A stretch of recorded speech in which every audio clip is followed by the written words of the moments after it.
خير أيام الفتى يوم د نصیحت څخه ډکې خبرې الخير أبقى ما صنع ما ينال الخير بالشر ولا يحصد الزارع. ته ولې خفا او خوابدی لږ پر معاشره باندې نظر واچوه، خپل آس پاس سترګې وغړوه.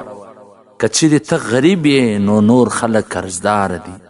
داسې خلک سته چې د قرضداري د وجې څخه خلک دروازې ورټکوي، د کوره سې سامانونه وباسي. که ته موټر نه لرې، ګاډي نه لرې، داسې خلک سته چې پښې نه لري، لاسونه نه لري. که ته د مصیبتونو څخه سر ټکوې، خلک د کلونو لایسته په هسپتالونو، شفاخانو او د ناروغي پر بسترو باندې پراته دي. که ستا څه مالي تاوان سوی دی، د خلکو ډیر ځاني او مالي تاوانونه سوي دي. حتی در دې چې د خلکو کارخانې، دکانونه سوځله سوي دي او هغه مالک یې هم خپل ژوند په هغه کې د لاسه ورکوي. وارض للناس بما ترضى به واتبع الحق فنعم المتبع. که ته د کوره څه لرې یې، د روزي په تلاش کې مسافر یې، خلک د کلونو کلونو څخه په جیلونو کې پراته دي. د کلونه رایسته خلک په مسافرۍ کې ورک دي. د کلونه رایسته د کور زنانی، د کور ماشومان د هغه لارې څاري، لیکن خلک ورک دي.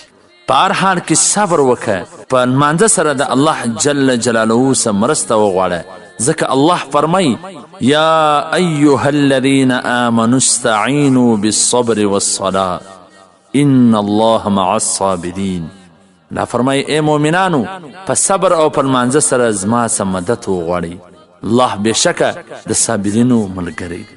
نو چې په هر رنګ حالات کې ته مه خفه کېږه، مه خوابدی کېږه. ته مسلمان یې، ته په الله او د هغه په رسولانو باندې، پر کتابونو باندې، په ملایکو باندې، تقدیر او د آخرت په ورځ باندې ایمان لرې. شکر وباسه. داسې خلک سته چې دا هیڅ نه لري. ته خو یو دنیا بله هم لرې، ته خو د جنتونو د نعمتونو امیدواره یې، ته خو د آخرت طلبګاره یې، ستا سره خو هر څه سته. داسې خلک سته چې هیڅ هم دا نه لري، آخرت یې تباه.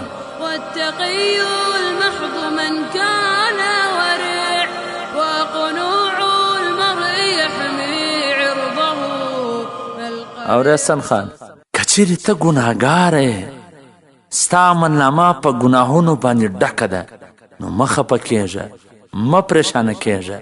د الله د رحمت څخه مه ناامیده کېږه، ځکه ته د هغه ذات بنده یې چې کوم ذات د بنده په توبه باندې خوشحاله کېږي. که ګناه درڅه سوي وي، توبه وباسه، ځکه الله جل جلاله خپله فرمایي ان الله يحب التوابین ويحب المتطهرین.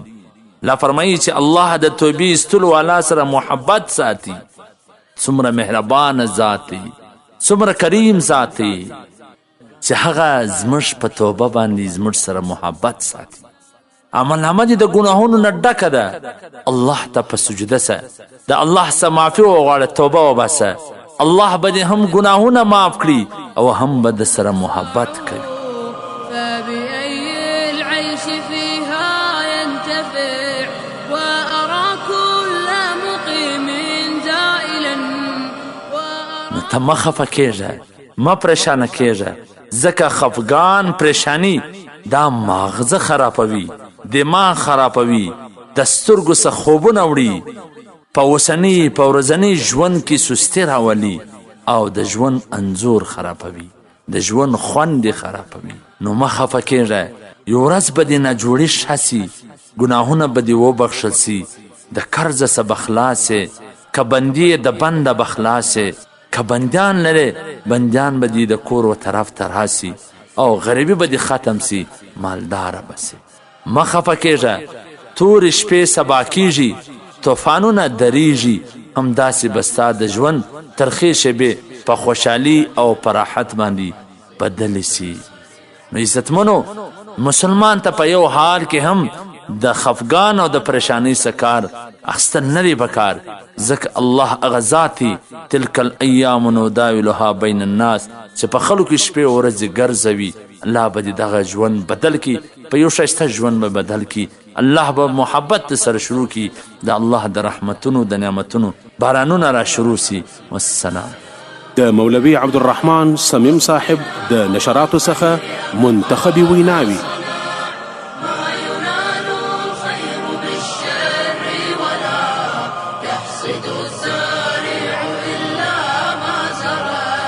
ليس كل الدهر